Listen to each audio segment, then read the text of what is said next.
जोहार झारखंड, नमस्कार। Live Indian guard से मैं केतकी। आप सजने संवरने के लिए क्या करते हैं?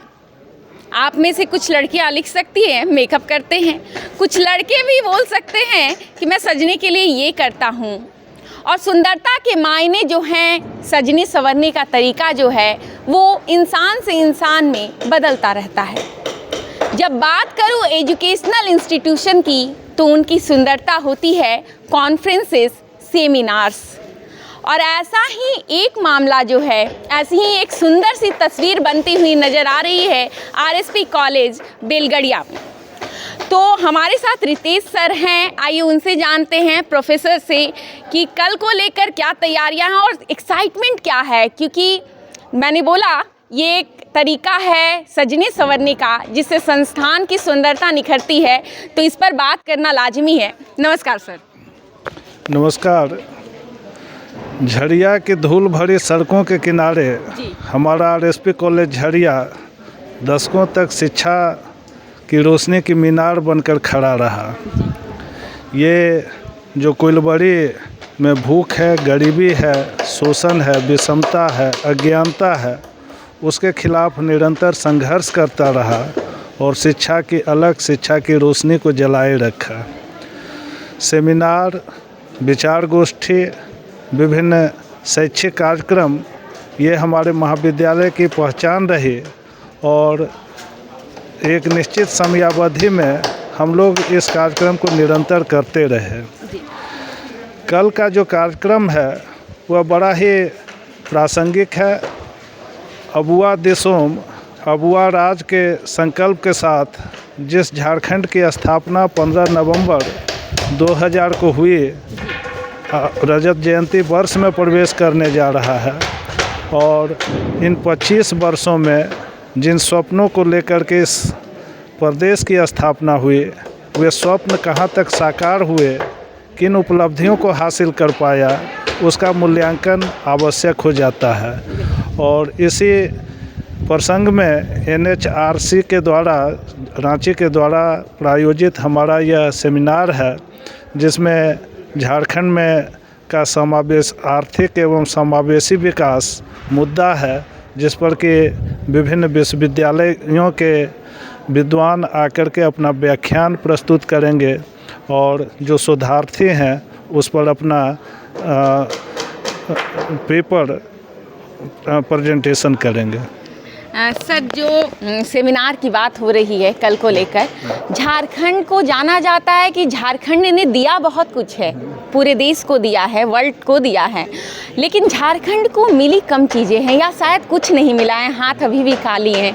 कल का जो पूरा ये मंथन होने वाला है, क्या लगता है आपको उससे कैसे नतीजे निकल सकते हैं, क्या मिल सकता है? झारखंड के बारे में कहा जाता है कि यह एक अमीर राज्य है जहां गरीब लोग निवास करते हैं। बिल्कुल। यह भारत का रूढ़ कहा जाता है जहां की मिनरल्स, खनिज संपदा का प्रचुर भंडार है। लेकिन यह दुर्भाग्यपूर्ण है कि मानव विकास सूचकांक में यह प्रदेश सबसे निचले पायदान पर है। इसके कारण क्या है, उसी की विवेचना की जाएगी। और महात्मा बुद्ध का एक आर्य सत्य है कि दुख है, 4 आर्य सत्य हैं। दुख है, दुख के कारण है, और दुख का मूल कारण अज्ञानता है।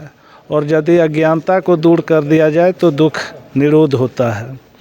वैसे ही झारखंड का ये जो पिछड़ापन है, लोगों के जीवन में जो विषमता है, यदि हम उसके कारणों को समझ पाएँ और उन कारणों को दूर करने के लिए प्रयत्नशील हो, तो वह दिन दूर नहीं होगा जब झारखंड भारत के विकास का अग्रणी राज्य बनेगा, भारत के विकास पथ का अग्रदूत बनेगा। और इसी प्रसंग में यह कार्यक्रम ही है कि झारखंड में का जो ये पिछड़ापन है उसके पीछे क्या मूल कारण रहे और इसका समाधान किस प्रकार से किया जाएगा।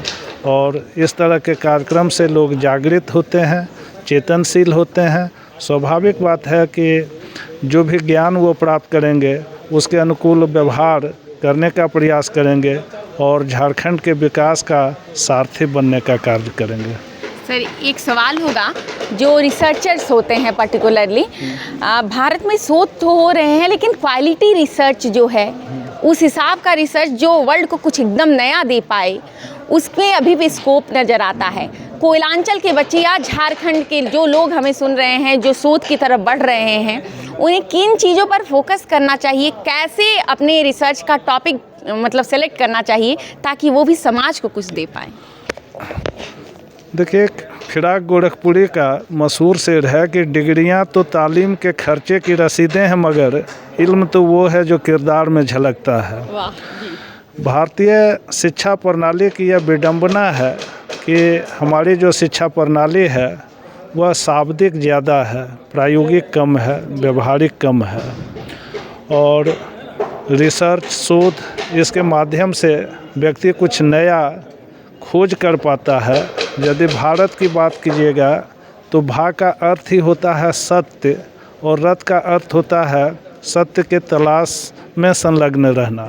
तो भारत में सत्य के अनुसंधान की परंपरा रही, लेकिन वर्तमान जो शिक्षा प्रणाली है वह हमें सत्य को तलाशना नहीं सिखलाती, बल्कि दूसरों की बातों पर विश्वास करना सिखाती है।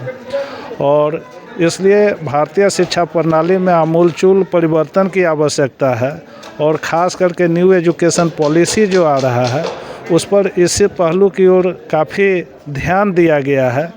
परिवर्तन धीरे धीरे आएगा, और ख़ास करके शोध के लिए जो टॉपिक का सिलेक्शन है, तो यह बेसिकली इसके सिलेक्शन के कई सारे आधार हैं, लेकिन सबसे प्रमुख जो आधार है छात्र की रुचि, जिस क्षेत्र में रुचि हो और व्यवहारिक रूप से पूर्ण कर पाए, संसाधन उसके पास है क्या है, रुचि क्या है, आवश्यकता क्या है, इसके अनुरूप छात्र सिलेक्शन करते हैं। लेकिन इतना मैं ज़रूर कहूँगा कि जो यहाँ रिसर्च पेपर प्रस्तुत किया जाता है उसके बारे में बड़ा कटाक्ष किया गया कि एक गड़े मुर्दे को कब्र से उठा करके दूसरे कब्र में लिटा देना। और स्वाभाविक बात है कि कॉपी ये होते चल रहा है, तो इसमें बदलाव की आवश्यकता है, और इस पर काफ़ी ध्यान भी दिया जा रहा है। काफ़ी सारे प्रयास इस दिशा में किए जा रहे हैं। तो भारत का विकास, भारतीय समाज का विकास तभी संभव है जब जितना ज़्यादा रिसर्च को प्रोत्साहन मिलेगा, जितना ज़्यादा जो नई चीज़ें हैं, नए तरीके से सोचने की आवश्यकता है, उस पर जोर दिया जाएगा। इसके विकास पर जब तक शिक्षा प्रणाली अपना ध्यान केंद्रित नहीं करेगी, भारतीय समाज और भारतीय शिक्षा का संपूर्ण विकास नहीं संभव है। बिल्कुल सर, बहुत से लोग अपने करियर के लिए अलग अलग चीज़ें तलाशते हैं, अलग अलग फील्ड में जाते हैं। शिक्षा जो है उसमें श्रृंगार रस थोड़ा कम दिखता है बहुतों को, और बहुत जो डूब जाते हैं उनको बहुत अच्छा लगता है। रिसर्च पर्टिकुलरली जब जाते हैं तो और डेप्थ में जाना पड़ता है इंसान को। जो विद्यार्थी अभी पीजी कर रहे हैं और उनके मन में भी है अगर कि वो रिसर्च करना चाहते हैं, क्या उनको पहले तलाशना चाहिए खुद में कि वो रिसर्च के लिए फिट है या नहीं? इसके बारे में ज़रा बताइए। देखिए, पहला आपके सवाल में कई सारे सवाल हैं। जैसे शिक्षा और समाज के बीच का यदि संबंध की बात कीजिएगा तो कई बार शिक्षा सामाजिक बदलाव का कारक भी है और शिक्षा सामाजिक बदलाव का परिणाम भी है। कई बार होता है कि शिक्षा के माध्यम से हम समाज में बदलाव लाते हैं, और कई बार ऐसा होता है कि समाज पहले बदलता है, उसके अनुरूप शिक्षा में परिवर्तन लाना होता है। यदि भारतीय समाज की बात कीजिएगा तो 1990 के पहले जब उदारीकरण का दौर नहीं था, भूमंडलीकरण का दौर नहीं था, और 1990 के बाद की शिक्षा देखिएगा तो उसमें बहुत सारे परिवर्तन हुए। पहले जहाँ साहित्य को सम्मान दिया जाता था, आज प्रोफेशनल कोर्सेज का प्रचलन बढ़ गया क्योंकि मल्टीनेशनल कंपनियां आने लग गई। जॉब ओरिएंटेड एजुकेशन इसका बोलबाला है, और स्किल डेवलपमेंट पर बात हो रहा है।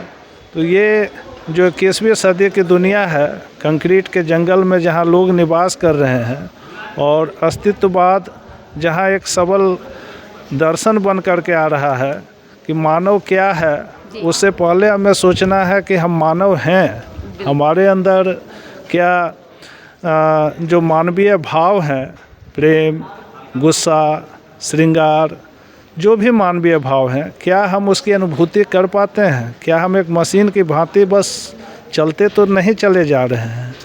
तो स्वाभाविक बात है कि कहीं ना कहीं साहित्य का महत्व है, लैंग्वेज का महत्व है, कला का महत्व है।